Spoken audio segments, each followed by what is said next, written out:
Welcome back, Van Heist. Today we're going to be taking another look at those grid drawings that we completed last week, and we're going to be adding a little bit of color and emphasis to them. It's one thing to create a grid drawing and just kind of keep it as a pencil sketch with the grid still there, but to really finalize a grid drawing, what you need to do is take your drawing a step further, make it pop out a little bit more, and go back in and get rid of that grid. Otherwise, it looks like whatever you drew is stuck in some sort of Rubik's Cube box. So I'm going to show you a couple techniques you could use, but this week is really just about finishing this drawing in the way that you want to. So let's get going. So here is my grid drawing from last week. Now I want to try my best to go in and find that picture again. You can find it on Seesaw, or you could go back to wherever you got it on the internet or wherever. And I want you to take a look at that drawing again. Now you can keep looking at using the grid to notice what colors are there and what areas of values are there. But I'm just going to, really I want this just to look more like a finished drawing and not so much like a hedgehog snowman on a Rubik's Cube. So I'm going to start using, I'm going to use this flare pen. You can use whatever kind of marker or darker pen that you have, just to start going over my lines and making this more of a finalized drawing. Remember, we do not want to Sharpie over any of our grid. After I go over all of my lines, I'm actually going to be getting rid of my grid and adding color. So this week is all about just making this look more finalized. You can add color to this in whatever way you want. If you have paint, go ahead and paint it. If you want to use markers, use markers. Crayons, colored pencils, anything like that could totally work for this. I'm just going to show you how I'm going to do it.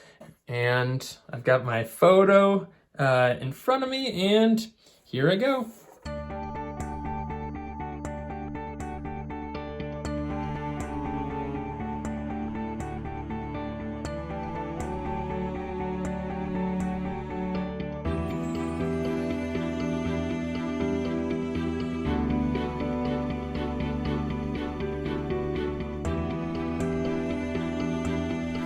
Alright, so I've gone over all of my primary lines with my dark marker. Now I'm going to start adding some color, and I think I'm going to do a combination of markers and crayons here, just because I really like how that combination looks.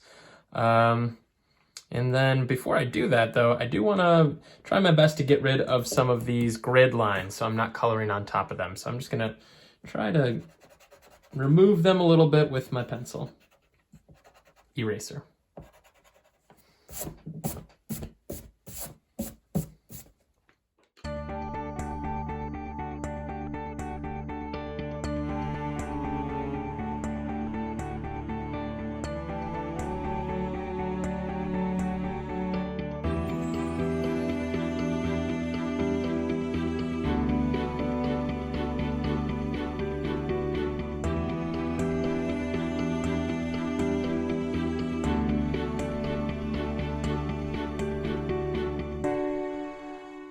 All right, I finished coloring my image, and you can see that I didn't exactly stick to the colors of the picture 100%, but that's okay. The grid drawing was to help us draw the actual image, and coloring is a little bit more up to you. You've got a little bit more freedom. I did do a combination of markers and crayons. You can see I put a lot of light blue in my snow area. You've probably noticed when you see kind of shadows in the snow, they give off sort of like a sky blue or light blue effect. So I added a little bit of that. I'm realizing I missed a spot here. Now, what you do with this image from here is sort of up to you. I'm noticing that I put these little grid marks, these little, numbers and letters around the side. So I'm actually going to cut mine out, and I think that this could look nice on some border paper. If you want to do the same, you can totally do that.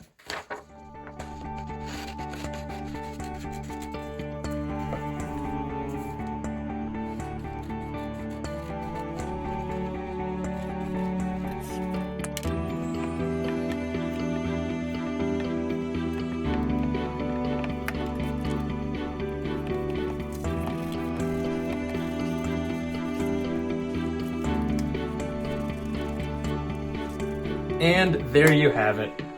completed grid drawing now with color. It's on some border paper, which acts as kind of a nice little frame. And you could use any kind of paper for your border paper. I used a little bit of just scrap construction paper I'd laying around, but cardboard can look really nice. You can experiment with different types of recycled paper. And just to finish this off, I'm going to include my name and maybe the month and year that this was created, because this is a pretty nice finished piece. You can see that I've included K. Lynch, January, and then comma 21 for the year 2021. Remember, you can take this coloring portion of this project any direction you want, but this is the way that I decided to do it, and I wanted to add a little border paper just to make it seem a little bit more like a finished project at the end.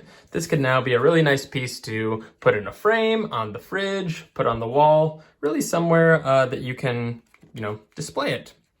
And if you need to go in and do a little bit of extra erasing of those original grid lines, that's a-okay.